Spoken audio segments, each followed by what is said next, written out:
e perfeito abrigo para os filhos do Calvário, os judeus de Corinto tramaram um movimento terrível de perseguição ao apóstolo. A sinagoga esvaziava-se. Era necessário extinguir a causa do seu desprestígio social. O ex-rabino de Jerusalém pagaria muito caro a audácia da propaganda do Messias Nazareno em detrimento de Moisés. Era procônsul da Acaia, com residência em Corinto, um romano generoso e ilustre, que costumava agir sempre de acordo com a justiça, em sua vida pública. Irmão de Sêneca, Júnior Galho era homem de grande bondade e fina educação. O processo iniciado contra o ex-rabino foi às suas mãos, sem que Paulo tivesse a mínima notícia, e era tão grande a bagagem de acusações levantadas pelos israelitas, que o administrador foi compelido a determinar a prisão do apóstolo para o inquérito inicial. A sinagoga pediu, com particular empenho, que lhe fosse delegada a tarefa de conduzir o acusado ao tribunal. Longe de conhecer o móvel do pedido, o procônsul concedeu a permissão necessária, determinando o comparecimento dos interessados à audiência pública do dia seguinte. De posse da ordem, os israelitas mais exaltados deliberaram prender Paulo na véspera, num momento em que o fato pudesse escandalizar toda a comunidade. À noite, justamente quando o ex-rabino comentava o evangelho, tomado de profundas inspirações, o grupo armado parou à porta, destacando-se alguns judeus mais eminentes que se dirigiram ao interior. Paulo ouviu a voz de prisão, com extrema serenidade. Outro tanto, porém, não aconteceu com a assembleia. Houve grande tumulto no recinto. Alguns moços mais exaltados apagaram as tochas, mas o apóstolo valoroso, num apelo solene e comovedor, bradou alto: Irmãos, acaso quereis o Cristo sem testemunho? A pergunta ressoou no ambiente, contendo todos os ânimos. Sempre sereno, o ex-rabino ordenou que acendessem as luzes, e estendendo os pulsos para os judeus admirados, disse com acento inesquecível: Estou pronto. Um componente do grupo, despeitado com aquela superioridade espiritual, avançou e deu-lhe com os açoites em pleno rosto. Alguns cristãos protestaram, os portadores da ordem de Galho revidaram com aspereza, mas o prisioneiro, sem demonstrar a mais leve revolta, clamou em voz mais alta: Irmãos, regozijemo-nos em Cristo Jesus. Estejamos tranquilos e jubilosos porque o Senhor nos julgou dignos. Grande serenidade estabeleceu-se, então, na assembleia. Várias mulheres soluçavam baixinho. Áquila e a esposa dirigiram ao apóstolo um inolvidável olhar, e a pequena caravana demandou o cárcere, na sombra da noite. Atirado ao fundo de uma enxovia úmida, Paulo foi atado ao tronco do suplício e houve de suportar a flagelação dos 39 açoites. Ele próprio estava surpreendido. Sublime paz banhava-lhe o coração de brandos consolos. Não obstante sentir-se sozinho, entre perseguidores cruéis, experimentava nova confiança no Cristo. Nessas disposições, não lhe doíam as vergastadas impiedosas, debalde os verdugos espicaçavam-lhe o espírito ardente, com insultos e ironias. Na prova rude e dolorosa, compreendeu, alegremente, que havia atingido a região de paz divina, no mundo interior, que Deus concede a seus filhos depois das lutas acerbas e incessantes por eles mantidas na conquista de si mesmos. De outras vezes, o amor pela justiça o conduzira a situações apaixonadas, a desejos mal contidos, a polêmicas ríspidas, mas ali, enfrentando os açoites que lhe caíam nos ombros seminus, abrindo sulcos sangrentos, tinha uma lembrança mais viva do Cristo, a impressão de estar chegando aos seus braços misericordiosos, depois de caminhadas terríveis e ásperas, desde a hora em que havia caído às portas de Damasco, sob uma tempestade de lágrimas e trevas. Submerso em pensamentos sublimes, Paulo de Tarso sentiu o seu primeiro grande êxtase. Não mais ouviu os sarcasmos dos algozes inflexíveis, sentiu que sua alma dilatava-se ao infinito, experimentando sagradas emoções de indefinível ventura. Brando sono lhe anestesiou o coração e, somente pela madrugada, voltou a si do caricioso descanso. O sol visitava alegre, através das grades. O valoroso discípulo do Evangelho levantou-se bem disposto, recompôs as vestes e esperou pacientemente.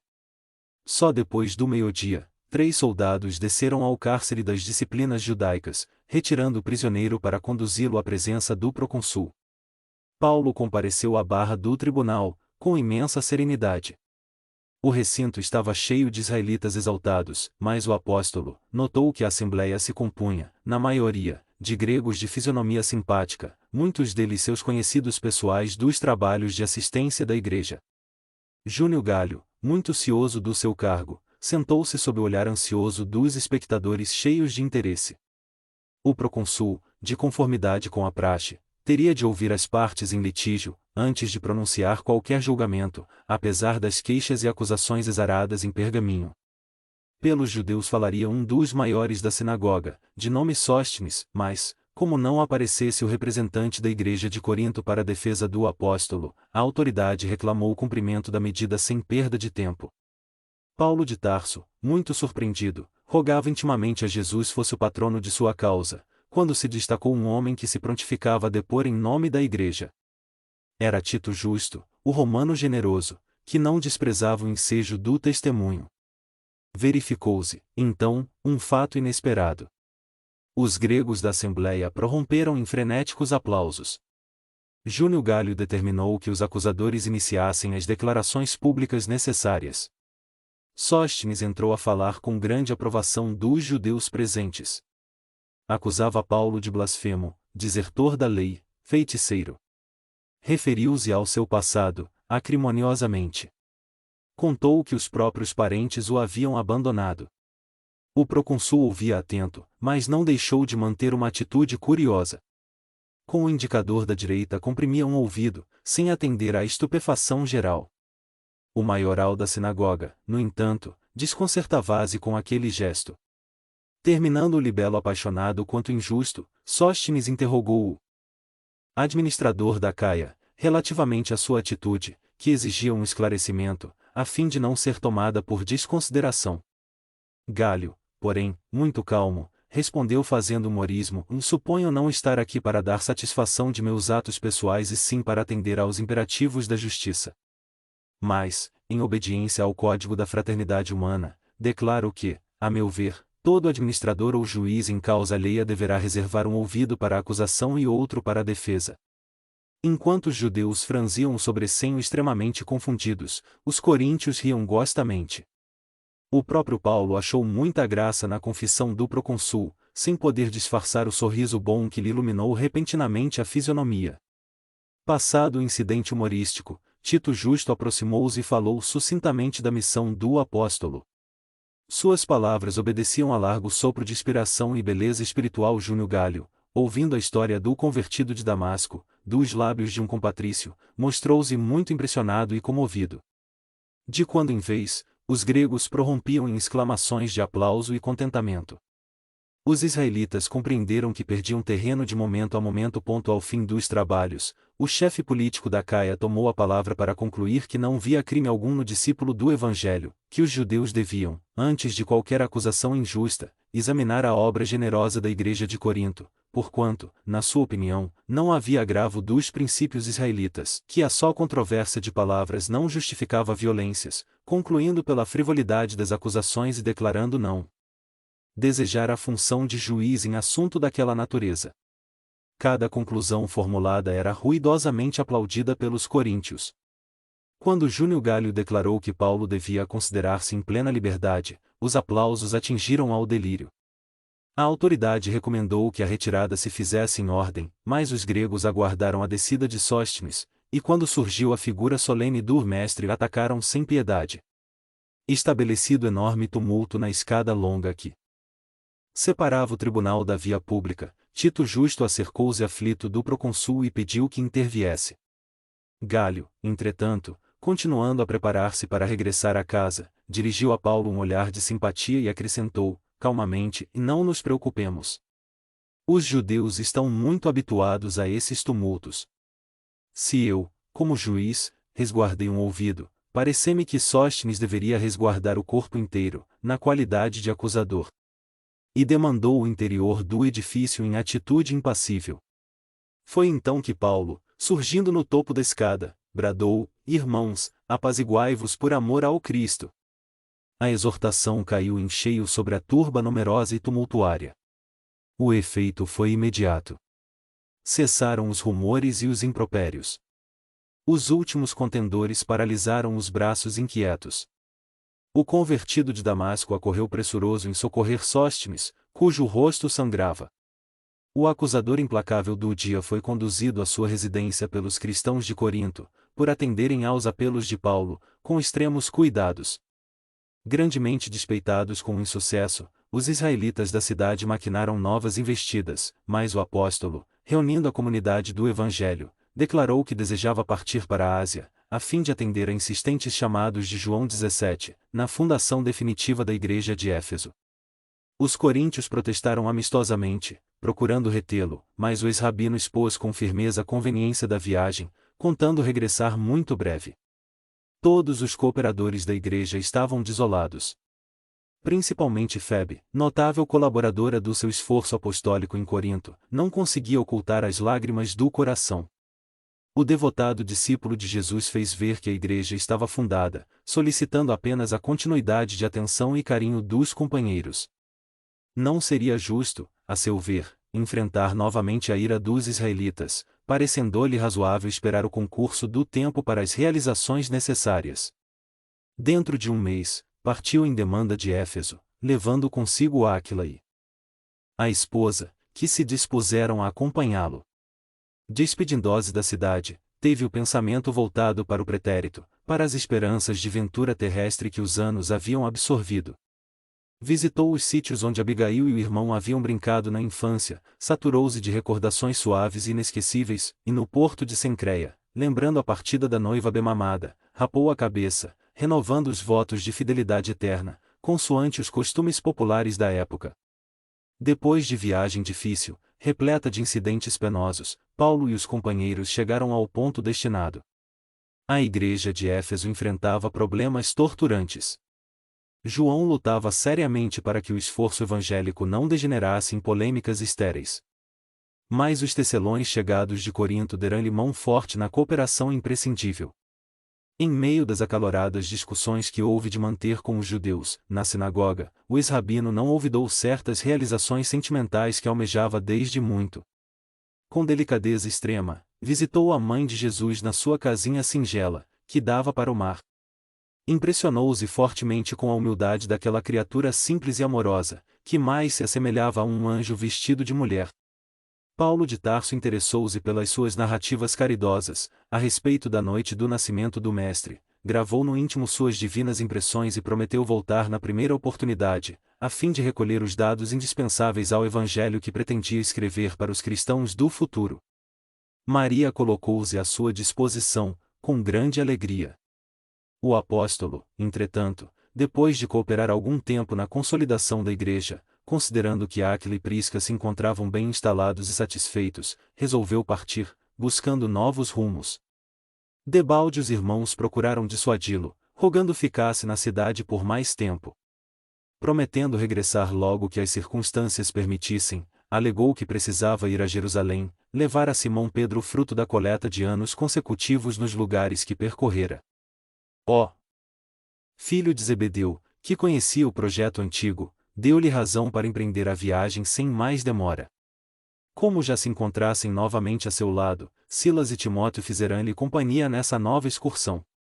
Através de enormes dificuldades, mas pregando sempre a boa nova com verdadeiro entusiasmo devocional, chegaram ao porto de Cesareia, onde permaneceram alguns dias, instruindo os interessados no conhecimento do Evangelho. Dali, dirigirão-se a pé para Jerusalém, distribuindo consolações e curas, ao longo dos caminhos. Chegados à capital do judaísmo, o ex-pescador de Cafarnaum recebeu-os com júbilos inexcedíveis. Simão Pedro apresentava grande abatimento físico, em virtude das lutas terríveis e incessantes para que a igreja suportasse, sem maiores abalos, as tempestades primitivas. Seus olhos, porém, guardavam a mesma serenidade característica dos discípulos fiéis. Paulo entregou-lhe, alegremente, a pequena fortuna, cuja aplicação iria assegurar maior independência à instituição de Jerusalém, para o desenvolvimento justo da obra do Cristo. Pedro agradeceu comovido e abraçou-o com lágrimas. Os pobres, os órfãos, os velhos desamparados e os convalescentes teriam doravante uma escola abençoada de trabalho santificante. Pedro notou que o ex-rabino também estava alquebrado de corpo. Muito magro, muito pálido, cabelos já grisalhos, tudo nele denunciava a intensidade das lutas empenhadas. As mãos e o rosto estavam cheios de cicatrizes. O ex-pescador, diante do que via, falou-lhe com entusiasmo das suas epístolas, que se espalhavam por todas as igrejas, lidas com avidez, profundamente experimentado em problemas de ordem espiritual, alegou a convicção de que aquelas cartas provinham de uma inspiração direta do Mestre Divino, observação que Paulo de Tarso recebeu comovidíssimo, dada a espontaneidade do companheiro. Além disso, acrescentava Simão prazerosamente, não podia haver elemento educativo de tão elevado alcance quanto aquele. Conhecia cristãos da Palestina que guardavam cópias numerosas da mensagem aos Tessalonicenses. As igrejas de Jope e Antipatris, por exemplo, comentavam as epístolas, frase por frase. O ex-rabino sentiu imenso conforto para prosseguir na luta redentora. Após alguns dias, demandou Antioquia, junto dos discípulos. Descansou algum tempo junto dos companheiros bem-amados, mas sua poderosa capacidade de trabalho não permitia maiores intermitências de repouso. Nessa época, não passava semana que não recebesse representações de diversas igrejas, dos pontos mais distantes. Antioquia de Pisídia sumariava dificuldades, Iconio reclamava novas visitas, Bereia rogava providências. Corinto carecia esclarecimentos. Colossas insistia por sua presença breve. Paulo de Tarso, valendose dos companheiros da ocasião, enviava-lhes letras novas, a todos atendendo com o maior carinho. Em tais circunstâncias, nunca mais o apóstolo dos gentios esteve só na tarefa evangelizadora. Sempre assistido por discípulos numerosos, suas epístolas, que ficariam para os cristãos do futuro, estão, em sua maioria, repletas de referências pessoais, suaves e doces. Terminando o estágio em Antioquia, voltou ao berço natal, aí falando das verdades eternas e conseguindo despertar grande número de tarsenses para as realidades do Evangelho. Em seguida, internou-se de novo pelas alturas do Tauro, visitou as comunidades de toda a Galácia e Frígia, levantando o ânimo dos companheiros de fé, no que empregou elevada percentagem de tempo. Nesse afã incansável e incessante, conseguiu arregimentar novos discípulos para Jesus, distribuindo grandes benefícios em todos os recantos iluminados pela sua palavra edificante, porque também ilustrada em fatos. Em toda parte, lutas sem tréguas, alegrias e dores, angústias e amarguras do mundo, que não chegavam a lhe arrefecer as esperanças nas promessas de Jesus. De um lado, eram os israelitas rigorosos, inimigos ferrenhos e declarados do Salvador.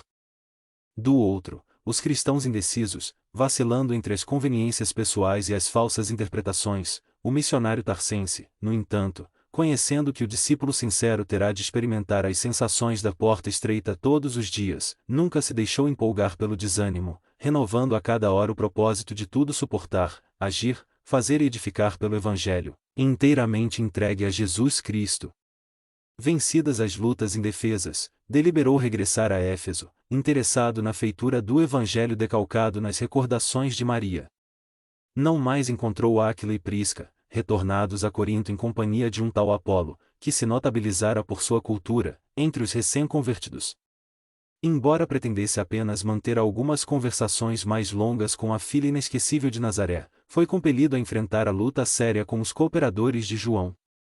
A sinagoga conseguirá grande ascendente político sobre a igreja da cidade, que ameaçava sussobrar. O ex-rabino percebeu o perigo e aceitou a luta, sem reservas. Durante 3 meses discutiu na sinagoga, em todas as reuniões. A cidade, que se mantinha em dúvidas atrozes, parecia alcançar uma compreensão mais elevada e mais rica de luzes. Multiplicando as curas maravilhosas, Paulo, um dia, tendo imposto as mãos sobre alguns doentes, foi rodeado por claridade indefinível do mundo espiritual. As vozes santificadas, que se manifestavam em Jerusalém e Antioquia, falaram na praça pública. Esse fato teve enorme repercussão e deu maior autoridade aos argumentos do apóstolo, em contradita aos judeus. Em Éfeso não se falava de outra coisa. O ex-rabino fora elevado ao apogeu da consideração, de um dia para outro. Os israelitas perdiam terreno em toda a linha. O tecelão valeu-se do ensejo para lançar raízes evangélicas mais fundas nos corações. Secundando o esforço de João, procurou instalar na igreja os serviços de assistência aos mais desfavorecidos da fortuna. A instituição enriquecia-se de valores espirituais. Compreendendo a importância da Organização de Éfeso para toda a Ásia, Paulo de Tarso deliberou prolongar, ali, a sua permanência. Vieram discípulos da Macedônia. Áquila e a esposa tinham regressado de Corinto, Timóteo, Silas e Tito cooperavam ativamente visitando as fundações cristãs já estabelecidas. Assim vigorosamente auxiliado, o generoso apóstolo multiplicava as curas e os benefícios em nome do Senhor. Trabalhando pela vitória dos princípios do Mestre, fez que muitos abandonassem crendices e superstições perigosas, para se entregarem aos braços amorosos do Cristo. Esse ritmo de trabalho fecundo perdurava há mais de 2 anos, quando surgiu um acontecimento de vasta repercussão entre os efésios. A cidade votava um culto especial à deusa Diana. Pequeninas estátuas, imagens fragmentárias da divindade mitológica surgiam em todos os cantos, bem como nos adornos da população. A pregação de Paulo, entretanto, modificara as preferências do povo. Quase ninguém se interessava mais pela aquisição das imagens da deusa. Esse culto, porém, era tão lucrativo que os ourives da época, chefiados por um artífice de nome Demétrio, iniciaram veemente protesto perante as autoridades competentes. Os prejudicados alegavam que a campanha do apóstolo aniquilava as melhores tradições populares da cidade notável e florescente. O culto a Diana vinha dos antepassados e merecia mais respeito. Além disso, toda uma classe de homens válidos ficava sem trabalho. Demétrio movimentou-se, os ourives reuniram-se e pagaram amotinadores. Sabiam que Paulo falaria no teatro, naquela mesma noite que sucedeu às combinações definitivas. Pagos pelos artífices, os maliciosos começaram a espalhar boatos entre os mais crédulos. Insinuavam que o ex-rabino preparava Vase para arrombar o templo de Diana, a fim de queimar os objetos do culto. Acrescentavam que a malta iconoclasta sairia do teatro para executar o projeto sinistro. Irritarão-se os ânimos. O plano de Demétrio calava fundo na imaginação dos mais simplórios. Ao entardecer, grande massa popular postou-se na vasta praça, em atitude expectante. A noite fechou, a multidão crescia sempre. Ao acenderem-se no teatro as primeiras luzes, os ourives acreditaram que o apóstolo lá estivesse. Com imprecações e gestos ameaçadores, a multidão avançou em furiosa grita, mas somente Gaio e Aristarco, irmãos da Macedônia, ali se encontravam, preparando o ambiente das pregações da noite. Ambos foram presos pelos exaltados. Verificando a ausência do ex-rabino, a massa inconsciente encaminhou-se para a tenda de Áquila e Prisca. Paulo, no entanto, lá não estava. A oficina singela do casal cristão foi totalmente desmantelada a golpes impiedosos.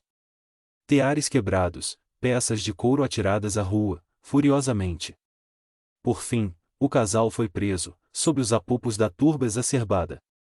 A notícia espalhou-se com extrema rapidez. A coluna revolucionária arrebanhava aderentes em todas as ruas, dado seu caráter festivo. Debalde acorreram soldados para conter a multidão. Os maiores esforços tornavam-se inúteis. De vez em quando Demétrio assomava a uma tribuna improvisada e dirigia-se ao povo envenenando os ânimos. Recolhido à residência de um amigo, Paulo de Tarso inteirou-se dos fatos graves que se desenrolavam por sua causa. Seu primeiro impulso foi seguir logo ao encontro dos companheiros capturados, para libertá-los, mas os irmãos impediram-lhe a saída. Essa noite dolorosa ficaria inesquecível em sua vida. Ao longe, ouvia-se a gritaria estentórica: "Grande é a Diana de Éfeso! Grande é a Diana de Éfeso!" Mas o apóstolo, constrangido à força, pelos companheiros, houve que desistir de esclarecer a massa popular, na praça pública. Só muito tarde, o escrivão da cidade conseguiu falar ao povo, concitando a levar a causa a juízo, abandonando o louco propósito de fazer justiça pelas próprias mãos. A assembleia dispersou-se, pouco antes da meia-noite, mas só atendeu à autoridade depois de ver Gaio, Aristarco e o casal de tecelões trancafiados na enxovia. No dia seguinte, o generoso apóstolo dos gentios foi, em companhia de João, observar os destroços da tenda de Áquila. Tudo em frangalhos na via pública. Paulo refletiu com imensa mágoa nos amigos presos e falou ao filho de Zebedeu, com os olhos mareados de lágrimas: "Como tudo isto me contrista! Áquila e Prisca têm sido meus companheiros de luta, desde as primeiras horas da minha conversão a Jesus. Por eles devia eu sofrer tudo, pelo muito amor que lhes devo, assim, não julgo razoável que sofram por minha causa. A causa é do Cristo. Respondeu João com acerto. O ex-rabino pareceu conformar-se com a observação e sentenciou: sim, o mestre nos consolará. E, depois de concentrar-se longamente, murmurou: estamos em lutas incessantes na Ásia, há mais de 20 anos. Agora, preciso retirar-me da Jônia, sem demora. Os golpes vieram de todos os lados. Pelo bem que desejamos, fazemos-nos todo o mal que podem. Ai de nós se não trouxéssemos as marcas do Cristo Jesus. O pregador valoroso, tão desassombrado e resistente, chorava. João percebeu, contemplou-lhe os cabelos prematuramente encanecidos e procurou desviar o assunto. E não te vais por enquanto, e disse solícito, ainda és necessário aqui. Impossível, e respondeu com tristeza, a revolução dos artífices continuaria. Todos os irmãos pagariam caro a minha companhia. Mas não pretendes escrever o Evangelho, consoante as recordações de Maria? Perguntou mellifluamente o filho de Zebedeu. É verdade, e confirmou o ex-rabino com serenidade amarga, entretanto, é forçoso partir. Caso não mais volte, enviarei um companheiro para colher as devidas anotações. Contudo, poderias ficar conosco. O tecelão de Tarso fitou o companheiro com tranquilidade e explicou, em atitude humilde: e talvez estejas enganado. Nasci para uma luta sem tréguas, que deverá prevalecer até ao fim dos meus dias. Antes de encontrar as luzes do Evangelho, errei criminosamente, embora com o sincero desejo de servir a Deus. Fracassei, muito cedo, na esperança de um lar. Tornei-me odiado de todos, até que o Senhor se compadecesse de minha situação miserável, chamando-me às portas de Damasco. Então, estabeleceu-se um abismo entre minha alma e o passado. Abandonado pelos amigos da infância, tive de procurar o deserto e recomeçar a vida. Da tribuna do Sinédrio, regressei ao tir pesado e rústico. Quando voltei a Jerusalém, o judaísmo considerou-me doente e mentiroso. Em Tarso experimentei o abandono dos parentes mais caros. Em seguida, recomecei em Antioquia a tarefa que me conduzia ao serviço de Deus. Desde então, trabalhei sem descanso, porque muitos séculos de serviço não dariam para pagar quanto devo ao cristianismo. E saí às pregações. Peregrinei por diversas cidades, visitei centenas de aldeias, mas de nenhum lugar me retirei sem luta áspera. Sempre saí pela porta do cárcere, pelo apedrejamento, pelo golpe dos açoites. Nas viagens por mar, já experimentei o naufrágio mais de uma vez, nem mesmo no bojo estreito de uma embarcação, tenho podido evitar a luta. Mas Jesus me tem ensinado a sabedoria da paz interior, em perfeita comunhão de seu amor. Essas palavras eram ditas em tom de humildade tão sincera que o filho de Zebedeu não conseguia esconder sua admiração. És feliz, Paulo, e disse ele convicto, porque entendeste o programa de Jesus a teu respeito. Não te dou a recordação dos martírios sofridos, porque o Mestre foi compelido a retirar-se do mundo pelos tormentos da cruz. Regozijemo-nos com as prisões e sofrimentos. Se o Cristo partiu sangrando em feridas tão dolorosas, não temos o direito de acompanhá-lo sem cicatrizes. O apóstolo dos gentios prestou enorme atenção a essas palavras consoladoras e murmurou: é verdade. Além do mais, acrescentou o companheiro emocionado, devemos contar com calvários numerosos. Se o Cordeiro Imaculado padeceu na cruz da ignomínia, de quantas cruzes necessitaremos para atingir a redenção? Jesus veio ao mundo por imensa misericórdia. Acenou-nos brandamente, convocando-nos a uma vida melhor. Agora, meu amigo, como os antepassados de Israel, que saíram do cativeiro do Egito à custa de sacrifícios extremos, precisamos fugir da escravidão dos pecados, violentando-nos a nós mesmos, disciplinando o espírito, a fixa de nos juntarmos ao Mestre, correspondendo à sua imensa bondade. Paulo meneou a cabeça, pensativo, e acentuou: desde que o Senhor se dignou convocar-me ao serviço do Evangelho, não tenho meditado noutra coisa. Nesse ritmo cordial conversaram muito tempo, até que o apóstolo dos gentios concluiu mais confortado: o que de tudo concluo é que minha tarefa no Oriente está finda. O espírito de serviço exige que me vá além. Tenho a esperança de pregar o evangelho do reino, em Roma, na Espanha e entre os povos menos conhecidos. Seu olhar estava cheio de visões gloriosas e João murmurou humildemente: Deus abençoará os teus caminhos. Demorou-se ainda em Éfeso, movimentando os melhores empenhos a favor dos prisioneiros. Conseguida a liberdade dos detentos, resolveu deixar a Jônia dentro do menor prazo possível. Estava, porém, profundamente abatido. Dir-se-ia que as últimas lutas haviam cooperado no desmantelo de suas melhores energias. Acompanhado de alguns amigos, dirigiu-se para Troade, onde se demorou alguns dias, edificando os irmãos na fé. A fadiga, entretanto, acentuava-se cada vez mais. As preocupações enervaram-no. Experimentava no íntimo profunda desolação, que a insônia agravava dia a dia. Paulo, que nunca esquecera a ternura dos irmãos de Filipos, deliberou, então, procurar ali um abrigo, ansioso de repousar alguns momentos. O apóstolo foi acolhido com inequívocas provas de carinho e consideração. As crianças da instituição desdobraram-se em demonstrações de afetuosa ternura. Outra agradável surpresa ali o esperava: Lucas encontrava-se acidentalmente na cidade e foi abraçá-lo. Esse encontro reanimou-lhe o ânimo abatido. Avistando-se com o amigo, o médico alarmou-se. Paulo pareceu-lhe extremamente debilitado, triste, não obstante a fé inabalável que lhe nutria o coração e transbordava dos lábios.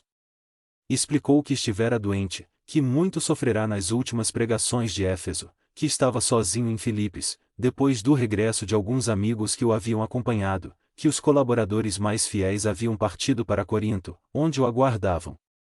Muito surpreendido, Lucas tudo ouviu silencioso e perguntou: Quando partirás? Pretendo aqui ficar 2 semanas. E depois de vaguear os olhos na paisagem, concluiu em tom quase amargo: Aliás, meu caro Lucas, julgo ser esta a última vez que descanso em Filipos, e mais, por quê? Não há motivos para pressentimentos tão tristes. Paulo notou a preocupação do amigo e apressou-se a desfazer-lhe as primeiras impressões. Suponho que terei de partir para o Ocidente, e esclareceu com um sorriso. Muito bem, respondeu Lucas reanimado. Vou ultimar os assuntos que aqui me trouxeram e irei contigo a Corinto. O apóstolo alegrou-se. Rejubilava-se com a presença de um companheiro dos mais dedicados. Lucas também estava satisfeito com a possibilidade de assisti-lo na viagem. Com grande esforço procurava dissimular a penosa impressão que a saúde do apóstolo lhe causará. Magríssimo, rosto pálido, olhos encovados, o ex-rabino dava a impressão de profunda miséria orgânica. O médico, no entanto, fez o possível por ocultar suas dolorosas conjecturas. Como de hábito, Paulo de Tarso, durante a viagem até Corinto, falou do projeto de chegar a Roma, para levar à capital do império a mensagem do amor do Cristo Jesus. A companhia de Lucas, a mudança das paisagens revigoravam-lhe as forças físicas. O próprio médico estava surpreendido com a reação natural daquele homem de vontade poderosa. Pelo caminho, através das pregações ocasionais de um longo itinerário, juntaram-se-lhes alguns companheiros mais devotados.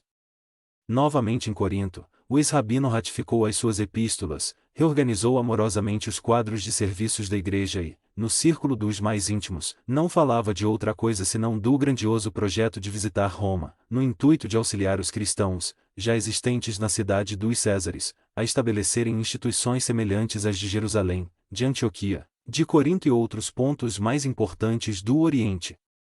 Nesse meio tempo, readquiriu as energias latentes do organismo debilitado. Desdobrava-se no plano, coordenando ideias e mais ideias do programa colimado, na imperial metrópole. Aventou numerosas providências. Pensou em preparar sua chegada, fazendo-a preceder de carta na qual recapitulasse a doutrina consoladora do Evangelho e nomeasse, com saudações afetuosas, todos os irmãos do seu conhecimento no ambiente romano. Áquila e Prisca tinham voltado de Éfeso para a capital do império, no intuito de recomeçar a vida. Seriam auxiliares diletos. Para esse fim, Paulo empregou alguns dias na redação do célebre documento, concluindo com uma carga de saudações particulares e extensas. Foi aí que se verificou um episódio escassamente conhecido pelos seguidores do cristianismo. Considerando que todos os irmãos e pregadores eram criaturas excessivamente ocupadas nos mais variados mistérios e que Paulo custaria encontrar portador para a missiva famosa, a irmã de nome Febe, grande cooperadora do apóstolo dos gentios no porto de Cencreia, comunicou-lhe que teria de ir a Roma, em visita a parentes, e se oferecia, de bom grado, a levar o documento destinado a iluminar a cristandade póstera. Paulo exultou de contentamento, aliás extensivo a toda a confraria. A epístola foi terminada com enorme entusiasmo e júbilo. Tão logo partiu a emissária heróica, o ex-rabino reuniu a pequena comunidade dos discípulos diletos para assentar as bases definitivas da grande excursão. Começou explicando que o inverno estava a começar, mas, tão depressa voltasse o tempo de navegação, embarcaria para Roma.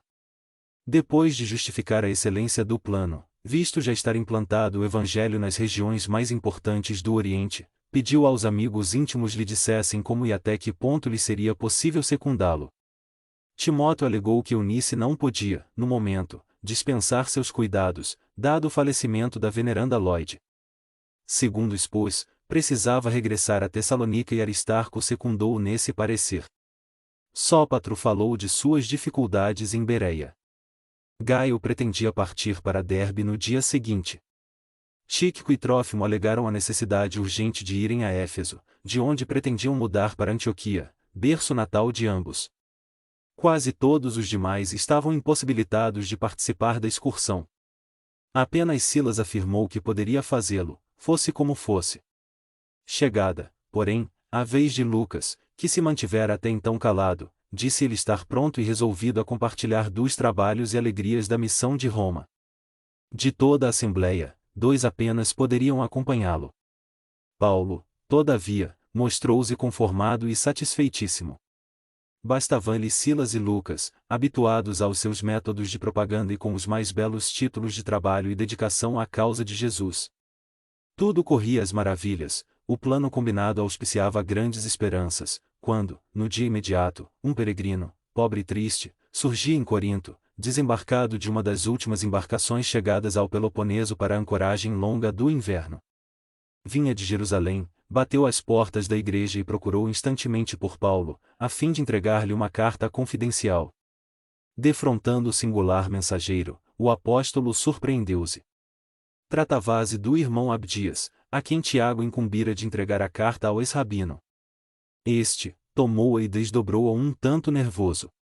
À medida que ia lendo, mais pálido se fazia. Tratava-se de um documento particular, da mais alta importância. O filho de Alfeu comunicava ao ex-doutor da lei os dolorosos acontecimentos que se desenrolavam em Jerusalém. Tiago avisava que a igreja sofria nova e violentíssima perseguição do Sinédrio. Os rabinos haviam decidido reatar o fio das torturas infligidas aos cristãos. Simão Pedro fora banido da cidade. Grande número de confrades eram alvo de novas perseguições e martírios. A igreja fora assaltada por fariseus sem consciência e só não sofrerá depredações de maior vulto em virtude do respeito que o povo lhe consagrava. Dentro de suas atitudes conciliatórias, conseguirá aplacar os ânimos mais exaltados, mas o Sinédrio alegava a necessidade de um entendimento com Paulo, a fim de conceder tréguas. A ação do apóstolo dos gentios, incessante e ativa, conseguirá lançar as sementes de Jesus em toda a parte. De todos os lados, o Sinédrio recebia consultas, reclamações, notícias alarmantes. As sinagogas iam ficando desertas. Tal situação requeria esclarecimentos. Baseado nesses pretextos, o maior tribunal dos israelitas desfechara tremendos ataques contra a organização cristã em Jerusalém. Tiago relatava os acontecimentos com grande serenidade e rogava a Paulo de Tarso não abandonasse a igreja naquela hora de lutas acerbas. Ele, Tiago, estava envelhecido e cansado. Sem a colaboração de Pedro, temia sucumbir. Pedia, então, ao convertido de Damasco fosse a Jerusalém, afrontasse as perseguições por amor a Jesus, para que os doutores do Sinédrio e do Templo ficassem bastantemente esclarecidos. Acreditava que lhe não poderia advir nenhum mal, porquanto o ex-rabino saberia melhor dirigir-se às autoridades religiosas para que a causa lograsse justo êxito. A viagem a Jerusalém teria somente um objetivo: esclarecer o sinédrio, como se fazia indispensável. Depois disso, que Tiago considerava de suma importância para salvar a igreja da capital do judaísmo, Paulo voltaria tranquilo e feliz para onde lhe aprouvesse. A mensagem estava crivada de exclamações amargas e de apelos veementes. Paulo de Tarso terminou a leitura e lembrou o passado. Com que direito lhe fazia o apóstolo Galileu semelhante pedido? Tiago sempre se colocará em posição antagônica. Em que pesasse a sua índole impetuosa, franca, inquebrantável, não podia odiá-lo, entretanto, não se sentia perfeitamente afim com o filho de Alfeu, a ponto de se tornar seu companheiro adequado em lance tão difícil. Procurou um recanto solitário da igreja, sentou e meditou. Experimentando certas relutâncias íntimas em renunciar à partida para Roma, não obstante o projeto formulado em Éfeso nas vésperas da Revolução dos Ourives, de só visitar a capital do Império depois de nova excursão a Jerusalém, procurou consultar o Evangelho, por desfazer tão grande perplexidade. Desenrolou os pergaminhos, abrindou-os ao acaso, leu a advertência das anotações de Levi: conciliate depressa com o teu adversário. 18 Diante dessas palavras judiciosas, não dissimulou o assombro, recebendo-as como um alvitre divino para que não desprezasse a oportunidade de estabelecer com o apóstolo Galileu os laços sacrossantos da mais pura fraternidade. Não era justo alimentar caprichos pessoais na obra do Cristo. No feito em perspectiva, não era Tiago interessado na sua presença em Jerusalém, e era a igreja, era a sagrada instituição que se tornará tutora dos pobres e dos infelizes. Provocar as iras farisaicas sobre ela, não seria lançar uma tempestade de imprevisíveis consequências para os necessitados e desfavorecidos do mundo? Recordou a juventude e a longa perseguição que chegará a mover contra os discípulos do crucificado. Teve a nítida recordação do dia em que efetuara a prisão de Pedro entre os aleijados e os enfermos que o cercavam, soluçantes. Lembrou que Jesus o chamara para o divino serviço, às portas de Damasco, que, desde então, sofrerá e pregara, sacrificando-se a si mesmo e ensinando as verdades eternas, organizando igrejas amorosas e acolhedoras, onde os filhos do Calvário tivessem consolo e abrigo, de conformidade com as exortações de Abigail, e assim chegou à conclusão de que devia aos sofredores de Jerusalém alguma coisa que era preciso restituir. Em outros tempos, fomentará a confusão, privará-os da assistência carinhosa de Estevão, iniciará banimentos impiedosos. Muitos doentes foram obrigados a renegar o Cristo em sua presença, na cidade dos rabinos. Não seria aquela ocasião adequada para resgatar a dívida enorme? Paulo de Tarso, iluminado agora pelas mais santas experiências da vida, com o Mestre amado, levantou-se e a passos resolutos dirigiu-se ao portador que o esperava em atitude humilde: e amigo, vem descansar, que bem precisas. Levarás a resposta em breves dias. Ireis a Jerusalém? Interrogou Abdias com certa ansiedade, como se conhecesse a importância do assunto. Sim, respondeu o apóstolo. O emissário foi tratado com todo carinho. Paulo procurou ouvir-lhe as impressões pessoais sobre a perseguição novamente desfechada contra os discípulos do Cristo, buscou firmar ideias sobre o que competia fazer, mas não conseguia furtar-se a certas preocupações imperiosas e aparentemente insolúveis. Como proceder em Jerusalém? Que espécie de esclarecimentos deveria prestar aos rabinos do Sinédrio? Qual o testemunho que competia a dar? Grandemente apreensivo, adormeceu aquela noite, depois de pensamentos torturantes e exaustivos. Sonhou, porém, que se encontrava em longa e clara estrada tonalizada de maravilhosos clarões opalinos. Não dera muitos passos, quando foi abraçado por duas entidades carinhosas e amigas. Eram Gesiel e Abigail, que o enlaçavam com indizível carinho. Extasiado, não pôde murmurar uma palavra. Abigail agradeceu-lhe a ternura das lembranças comovidas, em Corinto, falou-lhe dos júbilos do seu coração e rematou com alegria: não te inquietes, Paulo. É preciso ir a Jerusalém para o testemunho imprescindível. No íntimo, o apóstolo reconsiderava o plano de excursão a Roma, no seu nobre intuito de ensinar as verdades cristãs na sede do Império. Bastou pensá-lo, para que a voz querida se fizesse ouvir novamente, em timbre familiar: tranquiliza-te. Por que irás a Roma cumprir um sublime dever, não, porém, como queres, mas de acordo com os desígnios do Altíssimo? E logo esboçando angelical sorriso, depois, então, será a nossa união eternal em Jesus Cristo, para a divina tarefa do amor e da verdade à luz do Evangelho. Aquelas palavras caíram-lhe na alma com a força de uma profunda revelação. O apóstolo dos gentios não saberia explicar o que se passou no âmago do seu espírito. Sentia, simultaneamente, dor e prazer, preocupação e esperança. A surpresa pareceu impedir o seguimento da visão inesquecível. Gesiel e a irmã, endereçando-lhe gestos amorosos, pareciam desaparecer numa faixa de névoas transparentes. Acordou em sobressalto e concluiu, desde logo, que devia preparar-se para os derradeiros testemunhos. No dia seguinte, convocou uma reunião dos amigos e companheiros de Corinto. Mandou que Abdias explicasse, de viva voz, a situação de Jerusalém e expôs o plano de passar pela capital do judaísmo antes de seguir para Roma. Todos compreenderam os sagrados imperativos da nova resolução. Lucas, todavia, adiantou-se e perguntou, de acordo com a modificação do projeto, quando pretendes partir? Dentro de poucos dias, respondeu o resoluto. Impossível, respondeu o médico, não poderemos concordar com a tua viagem, a pé, a Jerusalém, além de tudo, precisas descansar alguns dias depois de tantas lutas. O ex-rabino refletiu um momento e concordou, tens razão. Ficarei em Corinto algumas semanas, no entanto, pretendo fazer a viagem por etapas, no intuito de visitar as comunidades cristãs, pois tenho a intuição de minha partida breve, para Roma, e de que não mais verei as igrejas amadas, em corpo mortal. Essas palavras eram pronunciadas em tom melancólico. Lucas e os demais companheiros ficaram silenciosos e o apóstolo continuou, e aproveitarei o tempo instruindo Apolo sobre os trabalhos indispensáveis do Evangelho, nas diversas regiões da Acaia. Em seguida, desfazendo a impressão de suas afirmativas menos animadoras, no tocante à viagem a Roma, incutiu novo alento ao auditório, emitindo conceitos otimistas e esperançosos. Traçou vasto programa para os discípulos, recomendando atividades à maioria, entre as comunidades de toda a Macedônia, a fim de que todos os irmãos estivessem apostos para as suas despedidas. Outros foram despachados para a Ásia com idênticas instruções. Decorridos 3 meses de permanência em Corinto, novas perseguições dos judeus foram desfechadas contra a instituição. A sinagoga principal da Acaia havia recebido secretas notificações de Jerusalém. Nada menos que a eliminação do apóstolo, a qualquer preço.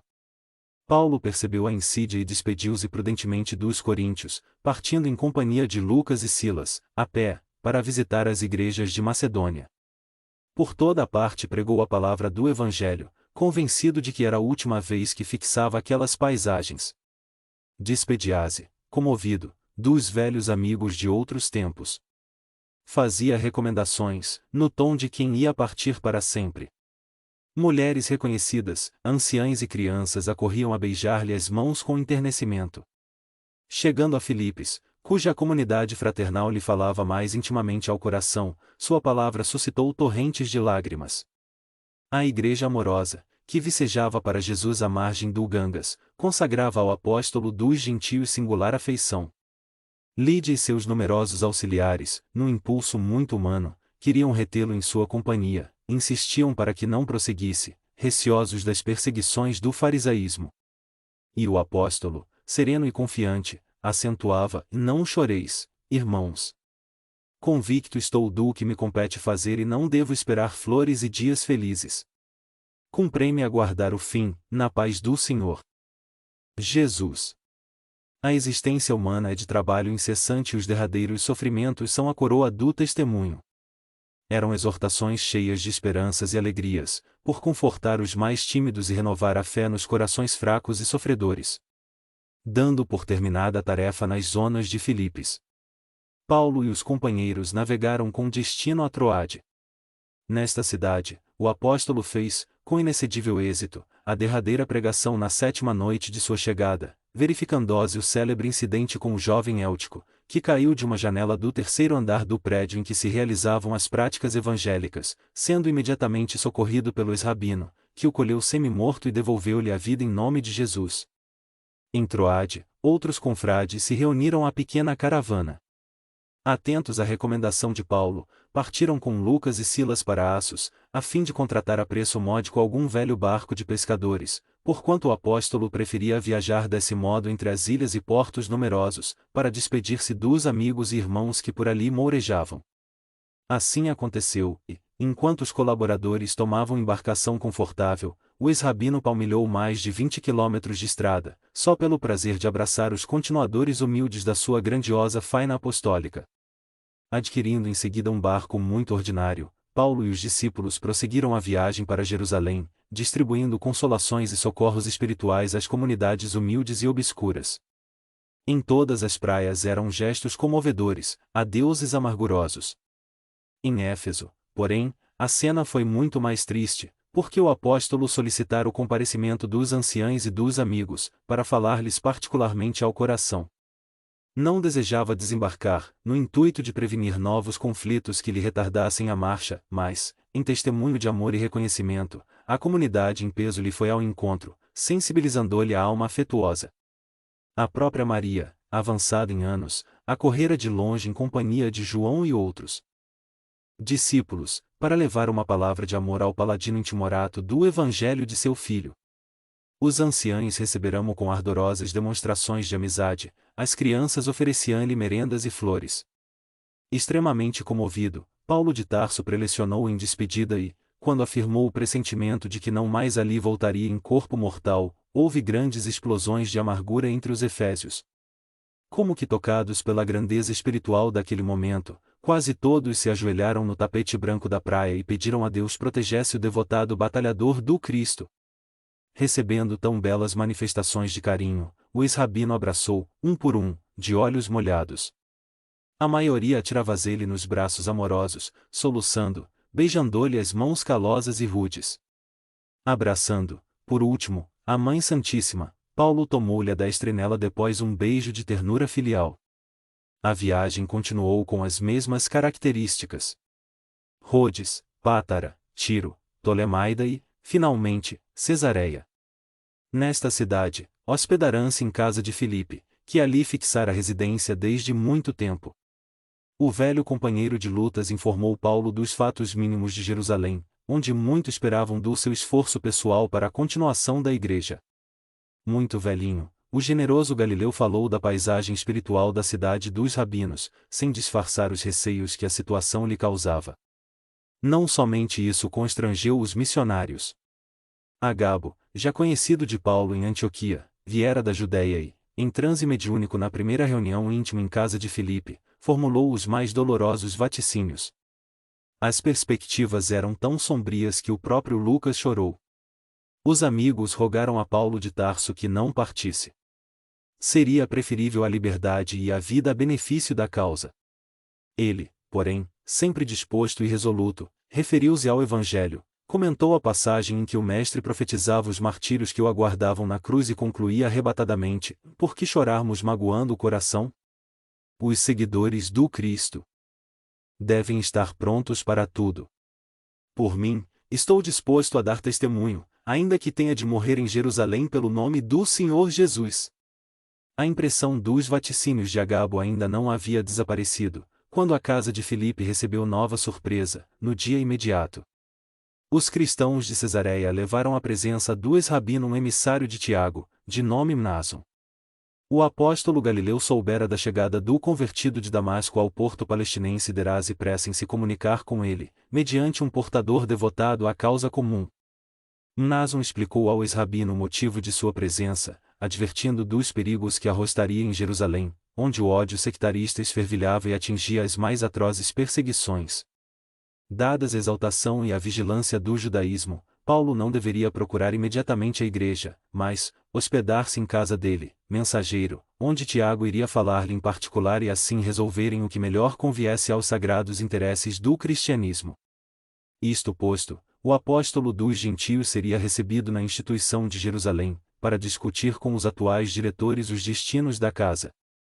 Paulo achou muito razoáveis os cuidados e sugestões de Tiago, mas preferiu seguir os alvitres verbais do portador. Angustiosas sombras pairavam no espírito dos companheiros do grande apóstolo, quando a caravana, seguida de Mnason, se deslocou de Cesareia para a capital do judaísmo. Como sempre, Paulo de Tarso anunciou a boa nova nos burgos mais humildes. Após alguns dias de marcha vagarosa, para que todos os trabalhos apostólicos fossem suficientemente atendidos, os discípulos do Evangelho transpuseram as portas da cidade dos rabinos, assomados de graves preocupações. Envelhecido e alquebrado, o apóstolo dos gentios contemplou os edifícios de Jerusalém, demorando o olhar na paisagem árida e triste que lhe recordava os anos da mocidade tumultuosa e morta para sempre. Elevou o pensamento a Jesus e pediu-lhe que o inspirasse no cumprimento do sagrado ministério. 8. O martírio em Jerusalém. Obedecendo às recomendações de Tiago, Paulo de Tarso hospedou-se em casa de Mnason, antes de qualquer entendimento com a igreja. O apóstolo Galileu prometeu visitá-lo na mesma noite. Pressentindo acontecimentos de importância naquela fase de sua existência, o ex-rabino aproveitou o dia traçando planos de trabalho para os discípulos mais diretos. À noite, quando espesso manto de sombras envolvia a cidade, Tiago apareceu, cumprimentando o companheiro em atitude muito humilde.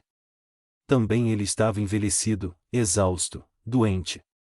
O convertido de Damasco, ao contrário de outras vezes, experimentou extrema simpatia pela sua pessoa, que parecia inteiramente modificada pelos reveses e tribulações da vida. Trocadas as primeiras impressões relativamente às viagens e feitos evangélicos, o companheiro de Simão Pedro pediu ao ex-rabino lhe marcasse lugar e hora em que pudessem falar mais intimamente. Paulo atendeu de pronto, seguindo ambos para um aposento particular. O filho de Alfeu começou explicando o motivo de suas graves apreensões. Havia mais de um ano que os rabinos Eliaquim e Enós deliberaram reviver os processos de perseguições iniciados por ele, Paulo, quando da sua movimentada gestão no Sinédrio. Alegaram que o antigo doutor incidira nos sortilégios e feitiçarias da espúria grei, comprometendo a causa do judaísmo, e não era justo continuar tolerando a situação, tão somente porque o doutor Tarsense perderá a razão, no caminho de Damasco. A iniciativa ganhará enorme popularidade nos círculos religiosos de Jerusalém e o maior instituto legislativo da raça, o Sinédrio, e aprovou as medidas propostas.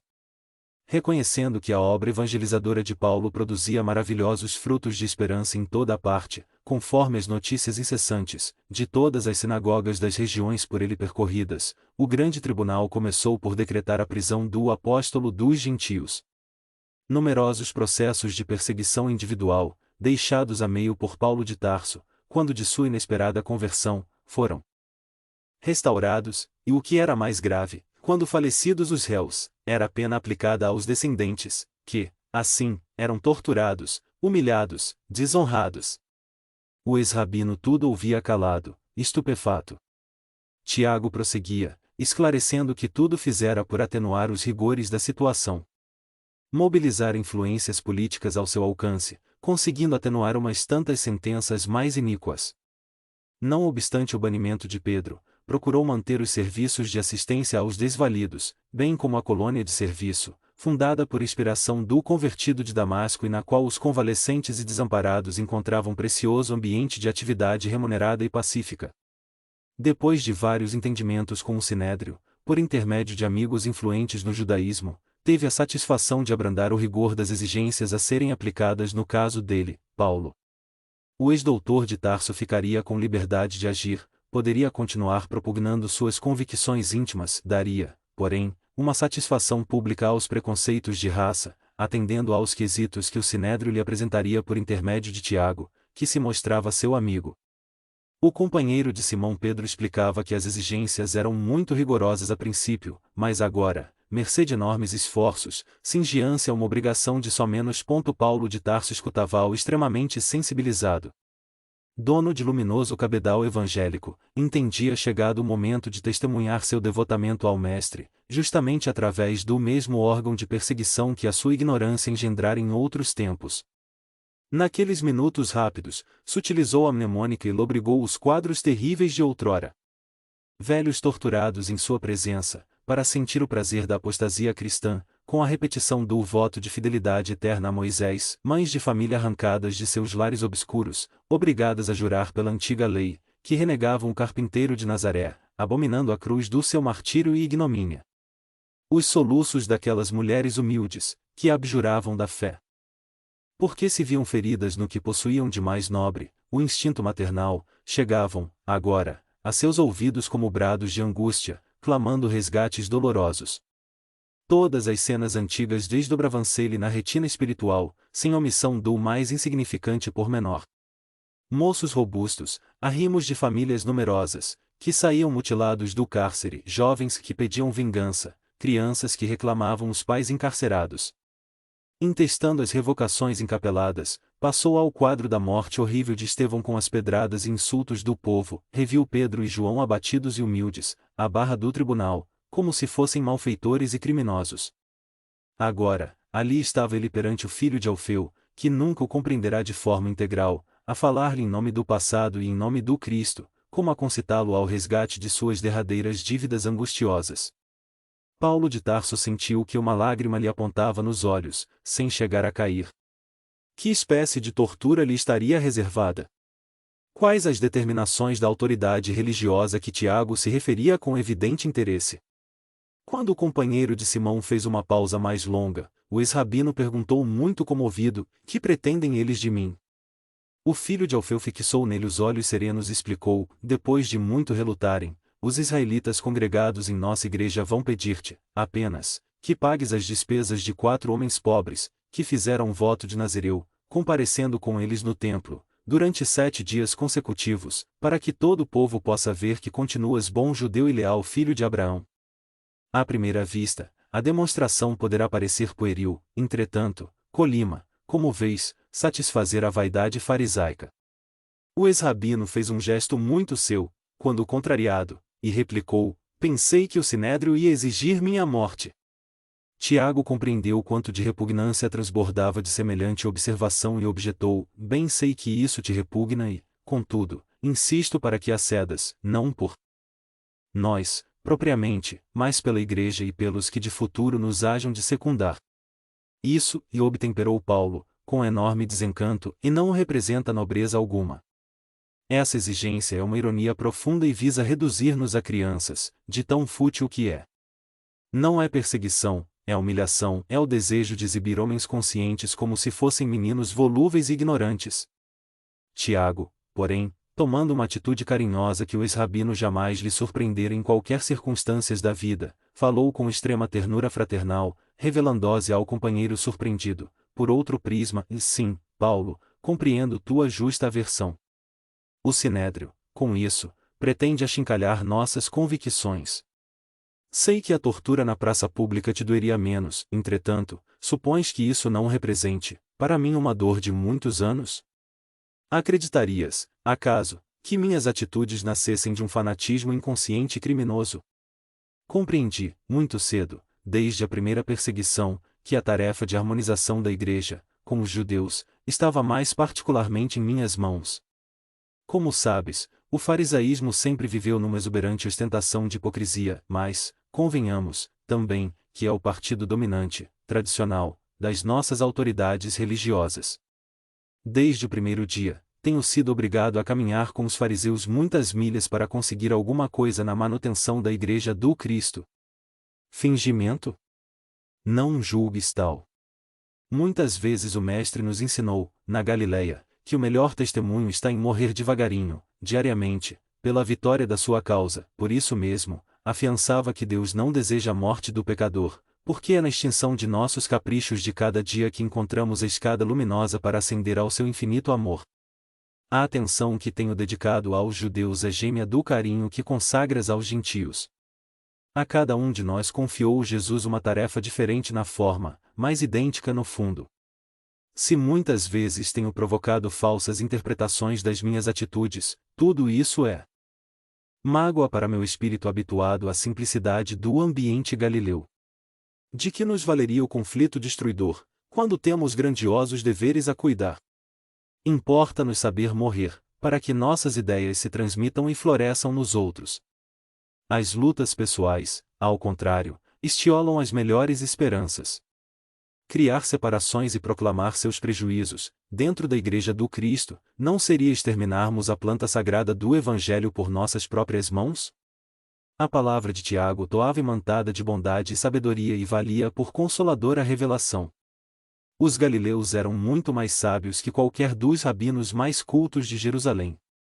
Ele, que chegará ao mundo religioso através de escolas famosas, que tivera sempre na mocidade a inspiração de um Gamaliel, admirava agora aqueles homens aparentemente rústicos, vindos das choupanas de pesca, que, em Jerusalém, alcançavam inesquecíveis vitórias intelectuais, somente porque sabiam calar quando oportuno, aliando à experiência da vida uma enorme expressão de bondade e renúncia, a afeição do Divino Mestre.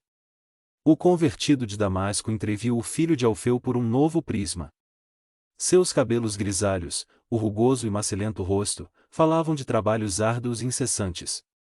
Agora, percebia que a vida exige mais compreensão que conhecimento. Chegava à conclusão de que apenas naquele instante pudera compreendê-lo no título que lhe competia. Quando o companheiro de Simão Pedro fez uma pausa mais longa, Paulo de Tarso contemplou-o com imensa simpatia e falou comovidamente: "E vejo que tens razão, mas a exigência requer dinheiro. Quanto terei de pagar pela sentença?" Segregado e distante do judaísmo há muitos anos, ignoro se os cerimoniais sofreram alterações apreciáveis. "Os preceitos são os mesmos", respondeu Tiago, "já que serás obrigado a te purificares com eles, e segundo as tradições, custearás a compra de 15 ovelhas, além dos comestíveis preceituais." "É um absurdo", objetou o apóstolo dos gentios. "Como sabes, a autoridade religiosa exige de cada nazireu 3 animais para os serviços da consagração." "Dura exigência", disse Paulo comovido. "No entanto", replicou Tiago, com um sorriso, "nossa paz vale muito mais que isso e, além dela, somos obrigados a não comprometer o futuro do cristianismo." O convertido de Damasco descansou o rosto na mão direita por longo tempo, dando a perceber a amplitude de suas meditações, e acabou falando em diapasão que traía a sua enorme sensibilidade: "E Tiago, como tu mesmo, atingi hoje um nível mais alto de compreensão da vida.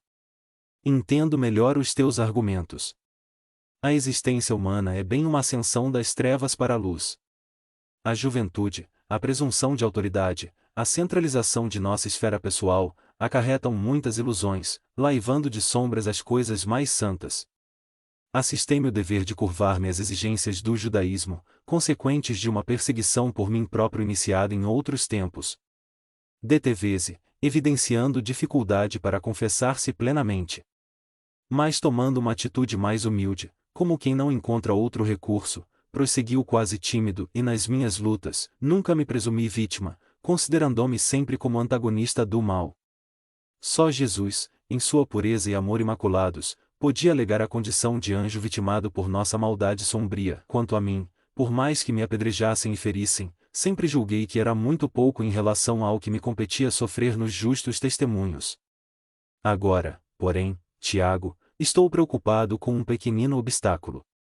Como não ignoras, tenho vivido absolutamente do meu trabalho de tecelão e, presentemente, não disponho de dinheiro com que possa prover as despesas em perspectiva. Seria a primeira vez que houvesse de recorrer à bolsa alheia, quando a solução do assunto depende exclusivamente de mim." Suas palavras demonstravam acanhamento, aliado à tristeza comumente experimentada nos dias de humilhação e de infortúnio.